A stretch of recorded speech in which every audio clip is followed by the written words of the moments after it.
বন্ধুরা, তোমাদের সবাইকে আমাদের চ্যানেলে স্বাগত। তো আমরা কি করছি না, আর 2024 সালে যে আরআরবি এএলপি পরীক্ষা হয়েছিল, সেই এএলপি পরীক্ষার প্রত্যেকটা শিফটের আমরা কিনা সায়েন্সের যতগুলো কোশ্চেন এসেছিল সেই সায়েন্সের কোশ্চেন গুলোকে আমরা অ্যানালাইসিস করছি, যাতে কিনা তোমাদের নেক্সট যে পরীক্ষা তোমরা দেবে তাতে কি তোমাদের সুবিধা হবে। সায়েন্সের কোশ্চেন গুলো কেমন ধরনের এসেছে সেইগুলো দেখতে পাবে তোমরা। আর ওই কোশ্চেন রিলেটেড আরো ওই টপিক রিলেটেড যে যে কোশ্চেন থাকতে পারে সেগুলোকেও আমরা ডিসকাশন করছি। এর ফলে কিনা তোমাদের প্রিপারেশন এটি খুবই হেল্প করবে। তো 13 তারিখ থেকে তোমাদের পরীক্ষা। ঠিক আছে, আশা করছি তোমাদের প্রিপারেশন সবাইকার ভালোই চলছে। তো চলো আজকের ভিডিওটা আমরা শুরু করি এখান থেকেই। তো এটা আমাদের লেকচার 6। এর আগেও আমরা 5টি ভিডিও বানিয়েছি এরকম। ঠিক আছে, এলপি সায়েন্স এর অ্যানালাইসিস নিয়ে। তো সেগুলোকে তোমরা দেখো, প্লেলিস্টে সমস্ত ভিডিও আছে। ঠিক আছে, তো চলো আজকের ভিডিও শুরু করা যাক। দেখো, আমাদের প্রথম প্রশ্ন কি বলেছে না, চৌম্বক ক্ষেত্র সম্পর্কে নিচের কোন বক্তব্যটি সঠিক। ঠিক আছে, যে কোনো বিন্দুতে চৌম্বক ক্ষেত্রের দিক একটি চৌম্বক কম্পাস দ্বারা নির্ণয় করা হয়। হ্যাঁ, এটি ঠিক।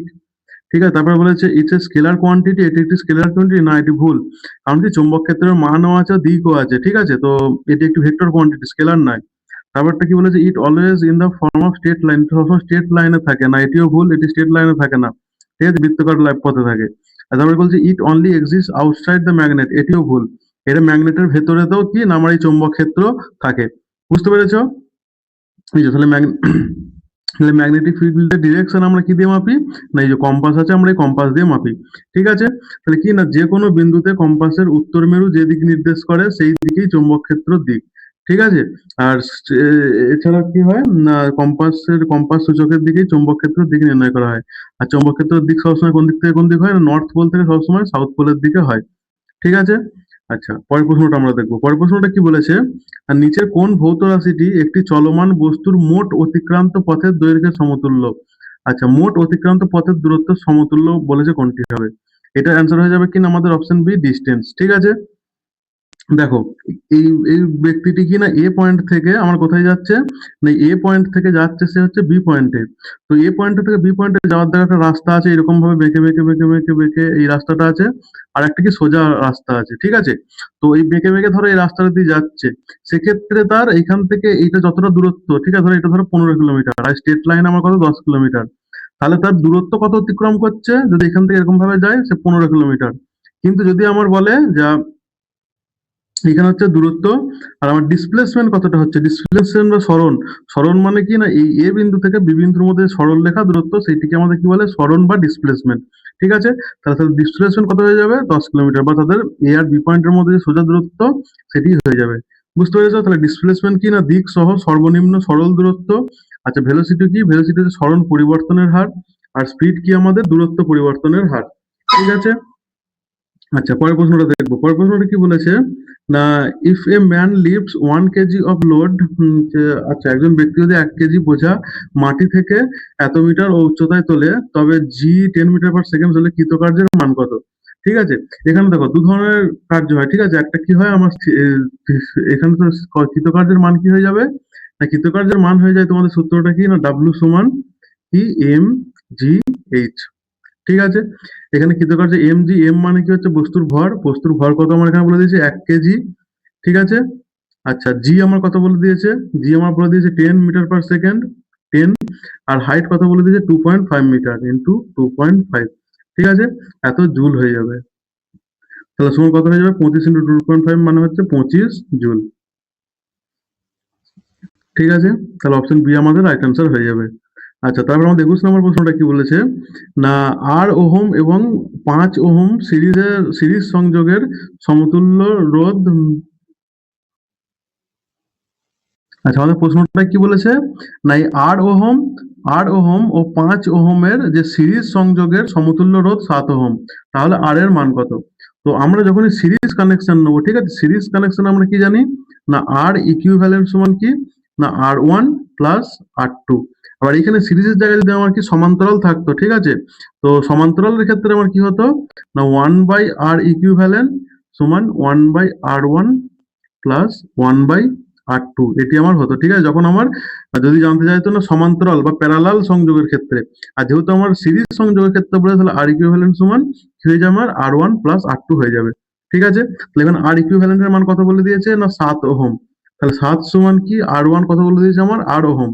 তাহলে আর প্লাস R2 আমার কত বলে দিয়েছে, 5 ওহম। তাহলে R সমান কি হয়ে যাবে না 7 - 5 সমান 2 ওহম আমাদের অ্যান্সার হয়ে যাবে। ঠিক আছে, অপশন ডি আমাদের রাইট অ্যান্সার। আচ্ছা, তারপর আমাদের প্রশ্নটা কি বলেছে না ঝিল্লি বেষ্টিত অঙ্গাণু কোন কোষে থাকে না। ঠিক আছে, কি বলে ঝিল্লি বেষ্টিত অঙ্গাণু কোন কোষে থাকে না। আচ্ছা, এই কোষীয় অঙ্গাণু সম্বন্ধে মেন যত কোশ্চেন আসতে পারে, ঠিক আছে, যত রকমের আমাদের কোষীয় অঙ্গাণু আছে, ঠিক আছে, কোষীয় অঙ্গাণুগুলো কাজ কি না কি এইগুলো সমস্ত আমরা আমাদের 4 নাম্বার লেকচারেতে, ঠিক আছে, করিয়েছি। তো সেইখান থেকে গিয়ে তোমরা ভিডিওটি দেখে নেবে। ঠিক আছে, তাহলে তোমাদের এই রিলেটেড আর কোনো কোশ্চেন আটকাবে না পরীক্ষাতে। বুঝতে পেরেছো? তাহলে ঝিল্লি বেষ্টিত অঙ্গাণু কোন কোষে থাকে না, তো এটা আমরা দেখে নেবো। দেখো, এটা কি আমাদের প্রোক্যারিওটিক কোষ, এটা হচ্ছে প্রোক্যারিওটিক কোষ। এখানে কি প্রোক্যারিওটিক কোষে আমাদের কি কোনো নিউক্লিয়াস থাকে না, কোনো mitochondria, endoplasmic reticulum, Golgi body এগুলো থাকে না। কি থাকে শুধুমাত্র অনলি রাইবোজোম প্রেজেন্ট এখানে থাকে, প্লাজমা মেমব্রেন থাকে, আর সেল ওয়াল থাকে। ঠিক আছে, তাহলে আমার ঝিল্লি এখানে কি আছে, ঝিল্লি আমার এখানে নেই, তাহলে আমাদের প্রোক্যারিওটিক কোষ অ্যান্সার হবে না। ঠিক আছে, এবার ইউক্যারিওটিক কোষ, ইউক্যারিওটিক কোষে কি কি থাকে আমার না নিউক্লিয়াস থাকে, সেখানে মাইটোকন্ড্রিয়া, এন্ডোপ্লাজমিক রেটিকুলাম, তারপর হচ্ছে গলগি বডি, তারপর হচ্ছে লাইসোজোম, এগুলো সবই থাকে। ঠিক আছে, তাহলে হচ্ছে এখানে কি ঝিল্লি বেষ্টিত অঙ্গাণু থাকে। ঠিক আছে, তাহলে membrane bond organelles present in here. ঠিক আছে, ইউক্যারিওটিক কোষ আমাদের অ্যান্সার হয়ে যাবে। ঠিক ঠিক আছে, তাই কি অনলি ইউক্যারিওটিক কোষ। বুঝতে পেরেছো? আচ্ছা, এছাড়া কি হয় না প্রোক্যারিওটিক কোষে ঝিল্লি বেষ্টিত অঙ্গাণু থাকে না, কিন্তু ইউক্যারিওটিক কোষে থাকে। আচ্ছা, পরের প্রশ্নটা আমাদের কি বলেছে, নিচের কোন প্রাণী পুনর্জন্ম ক্ষমতা প্রদর্শন করে। ঠিক আছে, তো সেম কোশ্চেন, ঠিক আছে, মানে ধরো অন্য কোশ্চেন জিজ্ঞাসা করেছিল, তো সেইটাকে আমরা যখন আগের কোশ্চেনে বা আগের শিফটগুলোতে আমরা যখন ভিডিও যেগুলো করেছি না, সেখানে যখন ডিসকাশন করছিলাম, তখন সেই ডিসকাশন করতে করতে আমরা এইটাকেও পড়ে দিয়েছি, কিন্তু পরে দেখছি কিনা এই প্রশ্নটাও এসছে। তো তোমরা যদি এরকম ভাবে ভিডিওগুলো দেখতে থাকো না, এই ভিডিওর সঙ্গে সঙ্গে আমরা যে অ্যাডিশনাল ডেটাগুলো দেবো, সেইগুলো থেকে তোমাদের খুব হেল্প হবে। আমি যে চাকরি পেয়েছিলাম, তো আমি এরকম ভাবে ভাবি প্রত্যেকটা আমি শিফট করতাম। ঠিক আছে, তো প্রিভিয়াস এর শিফট গুলো করতাম, আর সেখান থেকে এরকম ভাবে অ্যানালাইসিস করতাম। তো এরকম ভাবে করে করে চাকরি পেয়ে, তো এরকম ভাবে তোমরাও করো, খুব হেল্প পাবে। ঠিক আছে, দেখতে থাকো তোমরা। তো বলেছে কি নিচের কোন প্রাণী পুনর্জন্মের ক্ষমতা প্রদর্শন করে। কোনটা এখানে আমাদের planaria, option C right answer হয়ে যাবে। ঠিক আছে, দেখো, রিজেনারেশন ইন অ্যানিম্যাল কোন প্রাণীর হয় না প্রাণী পুনর্জন্ম না প্ল্যানেরিয়ার হয়। এই প্ল্যানেরিয়ার পুনর্জন্ম কিভাবে হয়, এটা হচ্ছে একটা পুরো পুরো একটা আমার হচ্ছে এনিম্যাল। তো এখানে যদি আমরা একে কেটে দিই আলাদা আলাদা ভাবে, তো এই প্রত্যেকটা অংশ থেকে আবার কি না নতুন নতুন 3টে প্ল্যানেরিয়া তৈরি হয়ে যাবে। ঠিক আছে, তাহলে প্রত্যেকটা অংশ থেকে সম্পূর্ণ প্ল্যানেরিয়া তৈরি হয়। কিনা প্ল্যানেরিয়া প্রকৃত পুনর্জন্ম দেখা যায় দেহের প্রতিটা অংশ থেকে সম্পূর্ণ নতুন প্রাণী তৈরি হয় এর ক্ষেত্রে।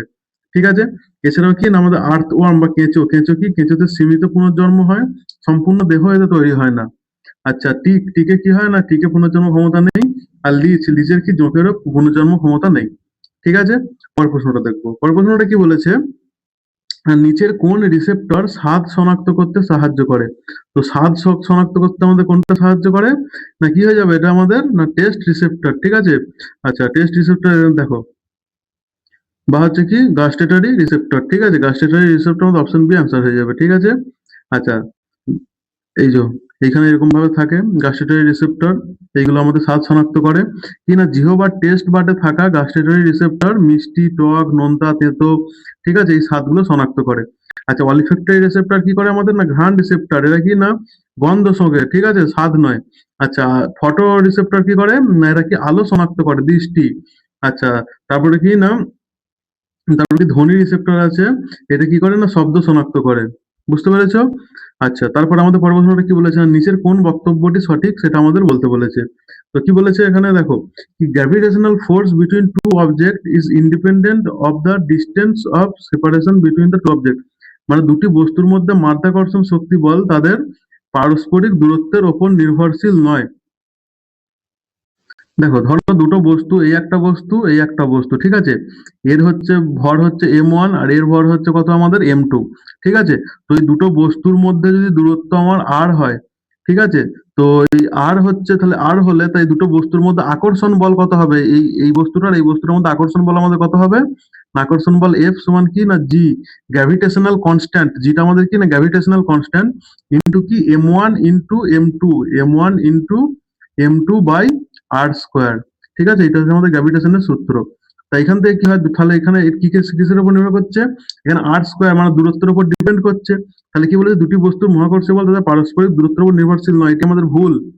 ঠিক আছে, তারপরটা কি বলেছে না দুটি বস্তুর মধ্যে মহাকর্ষীয় বল তাদের পারস্পরিক দূরত্বের বর্গের ব্যস্তানুপাতিক। বলটা কি বলে তাদের দূরত্বের বর্গের ব্যস্তানুপাতিক, ঠিক আছে? তো সেটাই বলেছে, ঠিকই এটা। দূরত্ব সেটা আমাদের ঠিকই বলেছে, তাই তো? দেখো এখান থেকে আমরা কি পাচ্ছি, বল এফ এটা কি হয়ে যাচ্ছে, কিসের সঙ্গে হয়ে যাচ্ছে, 1/r²। তাহলে কি দূরত্বের বর্গের কি পাচ্ছি আমরা, ব্যস্তানুপাতিক পাচ্ছি। তাহলে এটি আমাদের ঠিক, অপশন 2। অপশন 3 কি বলেছে না, দুটি বস্তুর মধ্যে মহাকর্ষীয় বল তাদের ভরের গুণফলের সমানুপাতিক, এটিও আমাদের ঠিক। কারণ কি এখান থেকে আমরা কি পাচ্ছি, এফ ভ্যারিজাস কি m1 m2, দুটি বস্তুর ভর। ঠিক আছে, তাহলে আমাদের অপশন 2 আর অপশন আমাদের 3 ঠিক। ঠিক আছে, তাহলে কি statement 2 and statement 3, option C আমাদের রাইট অ্যান্সার হয়ে যাবে। ঠিক আছে, এই দেখো, এই যে দুটো বস্তু, একটা হচ্ছে m1 ভরের আর একটা কি আমাদের না m2 ভরের বস্তু। ঠিক আছে, এই দুটো বস্তুর মধ্যে কি আকর্ষণ বল কাজ করছে। ঠিক আছে, এদের ডিস্টেন্স কত হচ্ছে r। তাহলে আমাদের এখান থেকে ফর্মুলা কি না, এফ সমান হচ্ছে জি m1 m2/r²। ঠিক আছে, তাহলে কি না, এই যে মহাকর্ষীয় বল দূরত্বের সঙ্গে ব্যস্তানুপাতিক, এই যে দূরত্ব আমাদের এখানে রয়েছে, তাই দূরত্বের সঙ্গে ব্যস্তানুপাতিক, আর তাদের ভরের গুণফলের সঙ্গে কি সমানুপাতিক। ঠিক আছে, তাহলে হচ্ছে গ্র্যাভিটি কি mass into mass by distance, এটা মনে রাখবে তোমরা। ঠিক আছে, তারপরের প্রশ্নটা কি বলেছে আমরা দেখবো। বলেছে কি নিচের বিক্রিয়ায় উৎপন্ন পদার্থ কোনটি। ঠিক আছে, তো নিচের বিক্রিয়া কোনটা না, MnO2+4HCl। ঠিক আছে, তো কি বলেছে, MnO2+4HCl, দেখে নেবো আমরা। দেখো, তাহলে কি না, MnO2 মানে কি ম্যাঙ্গানিজ ডাইঅক্সাইড ও হাইড্রোক্লোরিক অ্যাসিডের বিক্রিয়ায় কি উৎপন্ন হয় না, MnCl2। তারপরে কি আমাদের Cl2 গ্যাস, ক্লোরিন গ্যাস তৈরি হয়, আর কি না জল তৈরি হয়। ঠিক আছে, তো এই বিক্রিয়ায় manganese chloride, MnCl2, chlorine gas ও জল উৎপন্ন হয়। ঠিক আছে, তো এই রিয়াকশন গুলো সম্বন্ধে আমি তোমাদের আগের ভিডিওতে, মানে আমাদের 5 নম্বর ভিডিওতে পুরো আলোচনা করেছি, কিনা এক্সট্রা আমি 15টা আরো কোশ্চেন করেছি সেখানে। তো সেখানে কি করিয়েছি না, এই ধরনের এই কোশ্চেন গুলো রিলেটেড আরো কি কি কোশ্চেন আসতে পারে পরীক্ষাতে, তো এনসিআরটি থেকে সেই বেসিসে আমরা কি না আরো 15টা কোশ্চেন করেছি। তো সেইগুলো তোমরা 5 নম্বর ভিডিওতে গিয়ে দেখে নেবে। বুঝতে পেরেছো? তাহলে রিয়াকশনটা কি হয় না, MnO2+4HCl এ বিক্রিয়া করে কি করে, MnCl2 বা ম্যাঙ্গানিজ ক্লোরাইড এবং ক্লোরিন গ্যাস এবং জল তৈরি করে। বুঝতে পেরেছো? পরের প্রশ্নটা কি বলেছে না, 373 কে তাপমাত্রায় জিপসামকে উত্তপ্ত করলে কোন যৌগটি পাওয়া যায়। ঠিক আছে, কোন যৌগটি পাওয়া যায় না, হিটিং অফ জিপসাম। এই দেখো এখানে আছে আমাদের জিপসাম। ঠিক আছে, তো জিপসামের সংকেত কি আমাদের না, CaSO4 2H2O। একে আমরা উত্তপ্ত করছি, উত্তপ্ত করলে কি তৈরি হবে না, উত্তপ্ত করলে তৈরি হবে না CaSO4 ½ H2O। এটাকে আমরা কি বলি, এটাকে আমরা বলি প্লাস্টার অফ প্যারিস। ঠিক আছে, প্লাস্টার অফ প্যারিস তৈরি হবে। তো 373 তাপমাত্রায় জিপসামকে উত্তপ্ত করলে এটি আংশিক স্ফটিক জল হারিয়ে প্লাস্টার অফ প্যারিসে পরিণত হয়। খুব ইম্পর্টেন্ট এটা। ঠিক আছে, পরীক্ষাতে আসবে আবারও। আচ্ছা, তারপরে একটা কি বলেছে, বলেছে নিচের কোন অণু প্রোটিন তৈরির জন্য তথ্য বহন করে। ঠিক আছে, তো তথ্য বহন কে করে, আমাদের ডিএনএ তথ্য বহন করে, তাই তো? তাহলে ডিএনএ আমাদের কি অ্যান্সার হয়ে যাবে না, ডিঅক্সিরাইবো নিউক্লিক অ্যাসিড, অপশন নিয়ে আমাদের অ্যান্সার হয়ে যাবে। ঠিক আছে, তো এই দেখো কি না, জিনগত তথ্য সংরক্ষণ করে ডিএনএ। ঠিক আছে, এই যে রাইবোসোমাল প্রোটিন চেন তৈরি করছে এরকম ভাবে। তাহলে কি ডিএনএ তে প্রোটিন তৈরির জন্য প্রয়োজনীয় জিনগত তথ্য সংরক্ষিত থাকে। ঠিক আছে, আর কার্বোহাইড্রেট আমাদের হবে না, কারণ কার্বোহাইড্রেট কি শক্তি দেয়, তথ্য বহন করে না। তারপরে আরএনএ আমাদের কি করে না, প্রোটিন তৈরির সময় সাহায্য করে, কিন্তু মূল তথ্য এটি বহনকারী নয়। আর আমাদের ফসফোলিপিড কি, ফসফোলিপিড হচ্ছে আমাদের কোষ ঝিল্লি গঠন করে। বুঝতে পেরেছো? পরের প্রশ্নটা আমাদের কি বলেছে না, থাইরক্সিন হরমোন তৈরির জন্য কি প্রয়োজন। ঠিক আছে, খুব ইম্পর্টেন্ট এটা। কি প্রয়োজন না, আয়োডিন প্রয়োজন। থাইরক্সিন হরমোন সেই জন্য দেখেছো না তোমরা, নুন যখনই দেখো, নুনের অ্যাড দেয় টিভিতে, কি দেয় ওতে বারবার হাইলাইটেড কি করে না, আয়োডিন আয়োডিন আয়োডিন হাইলাইটেড করে। ঠিক আছে, তাহলে থাইরক্সিন হরমোনের জন্য কি প্রয়োজন না, আমাদের আয়োডিন প্রয়োজন। বুঝতে পেরেছো? থাইরক্সিনের কি T4 হরমোনের গঠনে কি থাকে, আয়োডিন থাকে। এই যে আয়োডিন প্লাস টাইরোসিন তোমার হচ্ছে সমান থাইরক্সিন। তো থাইরক্সিন তৈরির জন্য আয়োডিন কি না, অপরিহার্য আমাদের। তো থাইরক্সিন গ্রন্থি কি থাইরক্সিন হরমোন তৈরির জন্য আয়োডিন ব্যবহার করে। আচ্ছা, পরের প্রশ্নটা আমাদের কি বলেছে, 47 নম্বর প্রশ্ন না, HNO3 এর কি না মলিকুলার মাস আমাদের বা আণবিক ভর বের করতে বলেছে। তাহলে HNO3 এর আমরা আণবিক ভর যদি বের করি, HNO3, হাইড্রোজেনের আণবিক ভর কত না, হাইড্রোজেনের আণবিক ভর হচ্ছে আমাদের 2। ঠিক আছে, সরি,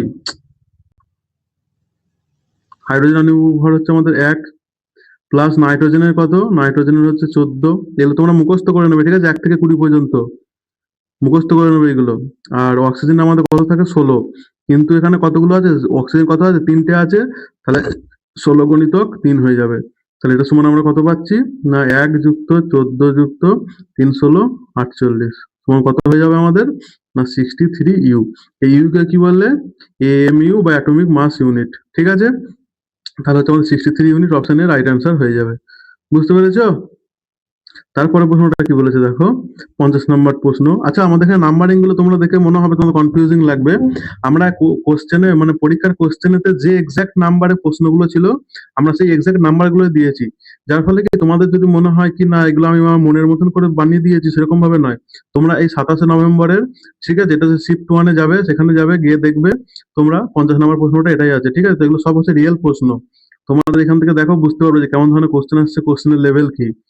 তো দেখো আমাদের 50 নম্বর প্রশ্নে কি বলেছে না, বায়ু, জল ও ক্রাউন গ্লাসের প্রতিসরাঙ্ক যথাক্রমে N1, N2 প্রতিসরাঙ্ক বা রিফ্র্যাক্টিভ ইন্ডেক্স। কি না রিফ্র্যাক্টিভ ইন্ডেক্স কত আমাদের? N1, N2 ও N3 হলে কোনটি সঠিক এখানে? দেখো রিফ্র্যাক্টিভ ইন্ডেক্সটা কি? রিফ্র্যাক্টিভ ইন্ডেক্স হলো এমন একটি ভৌত রাশি যা বলে দেয় আমাদের কি না আলো এক মাধ্যম থেকে যখন অন্য মাধ্যমে যাবে, ধরো এই একটা মাধ্যম, এই একটা মাধ্যম, যখন আলো এক মাধ্যম থেকে আর এক মাধ্যমে যাবে তো কতটা বেন্ডিং হবে। এই যে এখানে দেখো এরকম ভাবে যাওয়ার কথা, কিন্তু কি এরকম ভাবে যাওয়ার কথা কিন্তু কিছুটা বেন্ডিং হয়ে গেল। এই যে কতটা বেন্ডিং হবে সেইটা আমাদের কে বলে না আমাদের রিফ্র্যাক্টিভ ইন্ডেক্স বা প্রতিসরণাঙ্ক আমাদের বলে। ঠিক আছে? তাহলে প্রতিসরণাঙ্ক বা একে আমরা কি দিয়ে প্রকাশ করি না এন দিয়ে। ঠিক আছে? তো এন সমান কি হয়ে যায় না শূন্য স্থানে আলোর বেগ, শূন্য স্থানে আলোর বেগ, এটাকে আমরা কি বলে জানি সি। আর বাই কি না ওই মাধ্যমে আলোর কত বেগ, ওই মাধ্যমে আলোর বেগ, এটাকে আমরা ভি বলে লিখি। তাহলে আমরা এন সমান কি বলতে পারি না সি বাই ভি। ঠিক আছে? তাহলে প্রতিসরণাঙ্ক সমান সি বাই ভি হয়। আর সবসময় মনে রাখবে কি না শূন্য স্থানেতে, ঠিক আছে, ফাঁকা জায়গাতে মানে মহাকাশে, ঠিক আছে, তো ওই জায়গাতে আলোর বেগ কি হয় সর্বোচ্চ সব থেকে বেশি হয়। ঠিক আছে? আর যত আমরা ওখান থেকে ঘন মাধ্যমে যাব, যত ঘন মাধ্যমে যাবো তত কি হবে না এই আলোর বেগ ধীর হতে শুরু করবে। ধরো বাতাস প্রথমে এয়ার, এয়ার সব থেকে কি হবে না ওখানে হচ্ছে কি ঘন মাধ্যম নয়, তাহলে এয়ারে সব থেকে বেশি হবে। তাই তো? এয়ার এর পরে কিসে হবে? এয়ার এর পরে হয়ে যাবে আমাদের লিকুইডে, বা লিকুইড মানে কি আমাদের ওয়াটার, তারপরে আমাদের সলিডে হবে। ঠিক আছে? তাহলে আমাদের এখানে বায়ু, বায়ুতে সব থেকে বেশি হবে। বায়ুর কত প্রতিসরাঙ্ক বলে দিয়েছি N1। তাহলে N1, তারপরে কি ওয়াটার জল, তারপরে জলের কথা বলেছি N2, তারপরে হয়ে যাবে N2, তারপরে আমাদের কি হয়ে যাবে না সলিড, সলিড মানে হচ্ছে গ্লাস, দেখো আমাদের সলিড বা কাঁচ, তাহলে তারপরে হয়ে যাবে আমাদের কত না N3। তাহলে কি আমাদের রাইট অ্যান্সার কোনটা হবে? N1, N2, N3, option B আমাদের রাইট অ্যান্সার হয়ে যাবে। ঠিক আছে? বুঝতে পেরেছো তোমরা? আচ্ছা, ধরো এবার হচ্ছে এই ইয়ার এটা মনে রাখবে। ঠিক আছে? যখন তোমাদের রিলেটেড কিছু কিছু কোশ্চেন ম্যাথ দেয়, ঠিক আছে, নিউমেরিক্যাল প্রবলেম দেয়, তো সেইখানে তোমাদের খুবই সুবিধা হবে কি না এতে কত আমাদের প্রতিসরাঙ্ক কত, এয়ারের বায়ুর প্রতিসরাঙ্ক কত আমাদের, আমাদের নিয়ারলি 1। ঠিক আছে? 1.00 সামথিং হয়। ঠিক আছে? যেটাকে নিয়ারলি 1 আমরা ধরি। আচ্ছা, ওয়াটার বা জলের কত হয় না জলের হয় 1.33। ঠিক আছে? আর সলিডে আমাদের কত হয় না সলিডে মানে যে ধরো হচ্ছে গ্লাস, যদি আমরা ধরি গ্লাস বা কাঁচ, কাঁচের মধ্যে কত হয় আমাদের প্রতিসরাঙ্ক না 1.5। বুঝতে পেরেছো? আচ্ছা, পরের প্রশ্নটা আমাদের কি বলেছে দেখবো। পরের প্রশ্নটা আমাদের বলেছে কি না সমযোজী বন্ধনযুক্ত যৌগের স্ফুটনাঙ্ক কম হয় কেন? এবার দেখো আমরা সমযোজী বন্ধনের যে কথাটা হচ্ছে কি সমযোজী বন্ধন। তো আমরা প্রথমে জানবো এই সমযোজী বন্ধন কি। তো সমযোজী বন্ধন হলো যখন কি না দুই বা ততোধিক পরমাণু তারা কিনা ইলেকট্রন ভাগ করে নিয়ে যুক্ত হয়, তখন যে বন্ধন তাদের তৈরি করে তাদের ঘরে আমরা কি কোভ্যালেন্ট বন্ড বা সমযোজী বন্ধন বলি। ঠিক আছে? তাহলে কি করে না যখন দুটো বন্ড, দুটি বা ততোধিক পরমাণু তারা কি করে না ইলেকট্রন ভাগ করে নিয়ে যুক্ত হয়, তখনই যে বন্ধন তৈরি করে তাদের আমরা কোভ্যালেন্ট বন্ড বা সমযোজী বন্ধন বলি। ঠিক আছে? আচ্ছা, তা ইলেকট্রন কেন ভাগ করে নেয় কেন তারা? কারণ পরমাণুগুলো তাদের বহিঃস্থ সর্ববহিঃস্থ স্তরে কি না পূর্ণ করতে চায় সবসময়। ঠিক আছে? ধরো আমরা যদি বলি না অক্সিজেনের কথা যদি বলি, ঠিক আছে, তো অক্সিজেনের কত, অক্সিজেনের আমাদের পারমাণবিক ইয়ে পারমাণবিক সংখ্যা কত না 8। তাহলে আমরা কি না প্রথম কক্ষপথে কটি ইলেকট্রন থাকতে পারে? দুটি। তারপরে তাহলে কত, তারপরে কক্ষপথে আমাদের ম্যাক্সিমাম কটি থাকতে পারে? ম্যাক্সিমাম 8টি থাকতে পারে। কিন্তু এখানে 8টা তো অক্সিজেনের আছে পরমাণু, তার মধ্যে দুটো তো প্রথম কক্ষপথে চলে এলো, আর কটা পড়ে রইলো? পড়ে রইলো হচ্ছে আর 6টা। তাহলে এখনো কটা অক্সিজেনের পরমাণু লাগবে? দুটো এখনো লাগবে, তবেই সে কি না তবেই সে তার লাস্ট কক্ষপথকে পূর্ণ করতে পারবে। তো এই দুটো পরমাণু কি না অন্য কোনো পরমাণুর সঙ্গে সে শেয়ার করে নেয়। ঠিক আছে?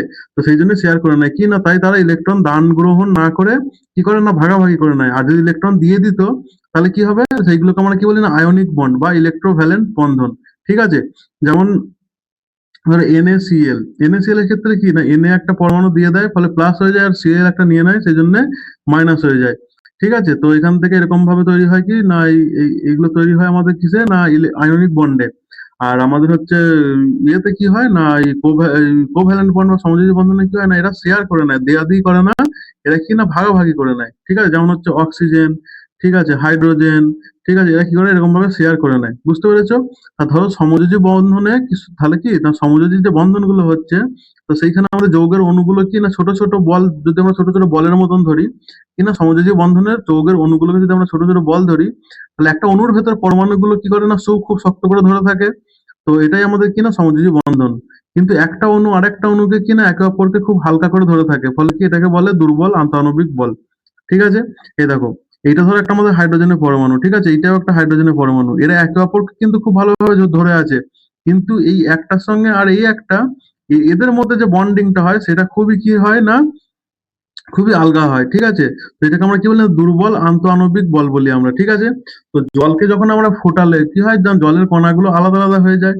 সমযোজী যৌগ ফুটলেও অণুগুলো কি না একে অপরের থেকে আলাদা হয়ে যায়। কিন্তু কি না, এই যে অণুটার ভেতরের যে বন্ধনটা সেইটা ভাঙে না। ঠিক আছে? তো সেইটা আমার ভাঙে না, কিন্তু কি হয় না, এরা একে অপরের সঙ্গে আলাদা আলাদা হয়ে যায়। বুঝতে পেরেছো? তাহলে এর ফলে কি হবে, যখনই আমরা কিনে হালকা একটু হিট দেবো, ঠিক আছে, তাহলে কি হবে, তারা তাড়াতাড়ি ভেঙে যাবে। সেই জন্য কি হয় না, এই বন্ধনগুলোর কি হয় না আমাদের না, বয়েলিং স্ফুটনাঙ্ক কি হয় সবসময় কম হয়। বুঝতে পেরেছো? তাহলে কি হবে, স্ফুটনাঙ্ক এদের কি হয়, have strong covalent bond with molecular but weak intermolecular force. আচ্ছা, এই যে আমাদের রাইট অ্যান্সার হয়ে যাবে অপশন এ। ঠিক আছে? কিনা স্ফুটনের সময় অণু ভাঙে না, অণুগুলোর মধ্যে আকর্ষণ বল ভাঙে। ঠিক আছে? আর এর মধ্যে কিনা তারপরে অপশন বি আমাদের কি বলে, সমযোজী বন্ধন দুর্বল নয় বরঞ্চ শক্তিশালী হয়। আর শক্তিশালী আন্তঃআণবিক বল হলো স্ফুটনাঙ্ক বেশি হতো। ঠিক আছে? পরের প্রশ্নটা কি বলেছে দেখো, নিম্নলিখিত কোন ধাতু পাতলা হাইড্রোক্লোরিক অ্যাসিডের সঙ্গে বিক্রিয়ায় সব থেকে সক্রিয়? ঠিক আছে? তো 2 নাম্বার লেকচারে 3 নাম্বার লেকচারে আমি কি করেছিলাম, তোমাদের এইরকম ভাবে পুরো একদম লিস্টটা দিয়ে দিয়েছিলাম। ঠিক আছে? যে তেজস্ক্রিয়তার ধর্ম অনুযায়ী যে কোনটা কোনটার সঙ্গে আগে রিয়াকশন করবে, ঠিক আছে, কত ধরনের রিয়াকশন হয় সমস্ত কিছু। তো তোমরা সেই লেকচার গুলো থেকে এগুলো দেখে নেবে। তাহলে এখানে আমাদের কি বলেছে দেখো, কোন ধাতু পাতলা হাইড্রোক্লোরিক অ্যাসিডের সঙ্গে বেশি সক্রিয়। তেজস্ক্রিয়তার ধর্মের কি উপরের দিকে যে এগুলো আছে, তো সেইগুলোই বেশি সক্রিয় হবে। তাহলে উপরের দিকে কে রয়েছে আমাদের না, এমজি সবাইকার উপরে থাকে, তাহলে আমাদের এখানে কি হয়ে যাবে, অপশন গুলোর মধ্যে এমজি সবাইকার উপরে থাকে, তাহলে এমজি আমাদের এখানে রাইট অ্যান্সার হয়ে যাবে। বুঝতে পেরেছো? এই যে,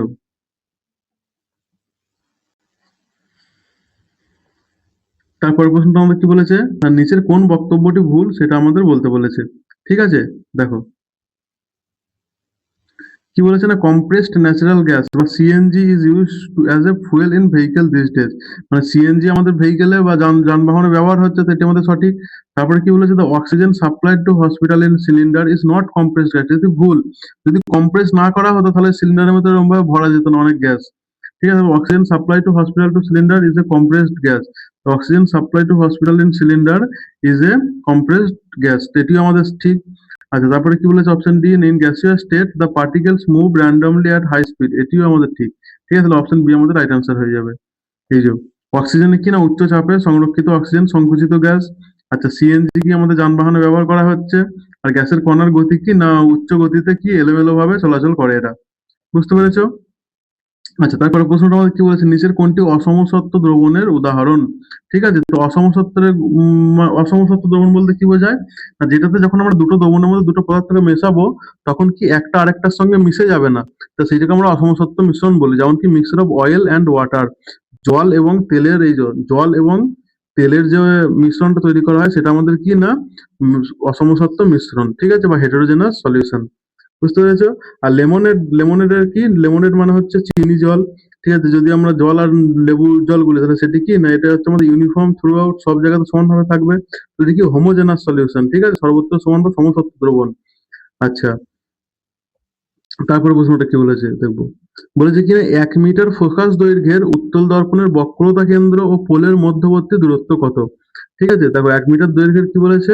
না উত্তল দর্পণের বক্রতা কেন্দ্র ও পোলের মধ্যবর্তী দূরত্ব। তাহলে বক্রতা কেন্দ্র এটা আমাদের, আর পোল হচ্ছে এটা। এর মধ্যেকার দূরত্বটা কত হয়? না এখান থেকে ফোকাসের যা দূরত্ব হয় তার ডবল হয় হচ্ছে এই দূরত্বটা। ঠিক আছে? তো আমাদের কি বলেছে? না ১ মিটার ফোকাস দৈর্ঘ্য কত বলেছে? ১ মিটার। তাহলে ফোকাস দৈর্ঘ্য যদি ১ মিটার বলে ডবল হয়ে যাবে, তাহলে পোল থেকে সেন্টারের দূরত্ব কত হবে? এটাও ১ মিটার হবে। টোটাল কত হয়ে যাবে? ২ মিটার আমাদের হয়ে যাবে। ঠিক আছে? তো ২ মিটার অপশন সি আমাদের রাইট অ্যান্সার হয়ে যাবে। আর ফর্মুলা কি? না r সমান 2f, রেডিয়াস অফ কার্ভেচার সমান 2f, ফোকাস দৈর্ঘ্যের ডবল। বুঝতে পেরেছ? তারপরে প্রশ্নটা বলেছে কি দেখো, নিচের কোন কোষের আকৃতি পরিবর্তনশীল? কোন কোষের আকৃতি পরিবর্তনশীল? অ্যামিবা অ্যান্সার হয়ে যাবে। অ্যামিবার আকৃতি পরিবর্তনশীল কেন? এটি তো এক কোষেই হয়। তাহলে এর খাবার দাবার যখন খাদ্য গ্রহণ করবে সেই সময় কি না দেখো খাবার দেখে সেটিকে তারা এরকম ভাবে তাদের আকৃতি পরিবর্তন করে সেটিকে তাদের বডির মধ্যে ইনটেক করে তারা। ঠিক আছে? কি অ্যামিবার কোনো নির্দিষ্ট আকৃতি নেই, চলাচল খাদ্য গ্রহণের জন্য এটি বারবার আকৃতি পরিবর্তন করে। ঠিক আছে? তো অ্যামিবার কি না ছন্দপথ বা সিউডোপিডিয়া তৈরি করে। এই যে এইগুলো তৈরি করছে এগুলো কি বলে? সিউডোপিডিয়া বা ছন্দপথ। ঠিক আছে? তৈরি করে আকৃতি পরিবর্তন করে। বুঝতে পেরেছো? আর স্মুথ মাসেলস ও মসৃণ পেশি এরা আকৃতি পরিবর্তন করে না, এরা লম্বাটে আকৃতি হয়, অ্যামিবার মতন আকৃতি বদলায় না। আচ্ছা, নার্ভ সেলেরা কি না নির্দিষ্ট গঠন থাকে, অ্যাকশন ও ডেনড্রাইট। আর ওভাম বা ডিম্বাণু কি না এরাও গোলাকার নির্দিষ্ট আকৃতির হয়। ঠিক আছে? তো এই ছিল আমাদের কি না আজকের ভিডিও। তো তোমরা ভালোভাবে তোমাদের প্রিপারেশন নিতে থাকো আর এই ক্লাস ডেলি ডেলি দেখতে থাকো। এগুলো যে কি ইম্পর্টেন্ট তোমরা বুঝতে পারছো না। এইরকম ভাবে আমি প্রিপারেশন করে করে ঠিক আছে চাকরি পেয়ে গেলাম। তো তোমরা এরকম ভাবে প্রিপারেশন নিতে থাকো, এই ভিডিওগুলো দেখতে থাকো। ঠিক আছে? খুব হেল্পফুল হবে তোমাদের পরীক্ষার জন্য। তো চলো ভালোভাবে তোমরা প্রিপারেশন নাও। Thank you.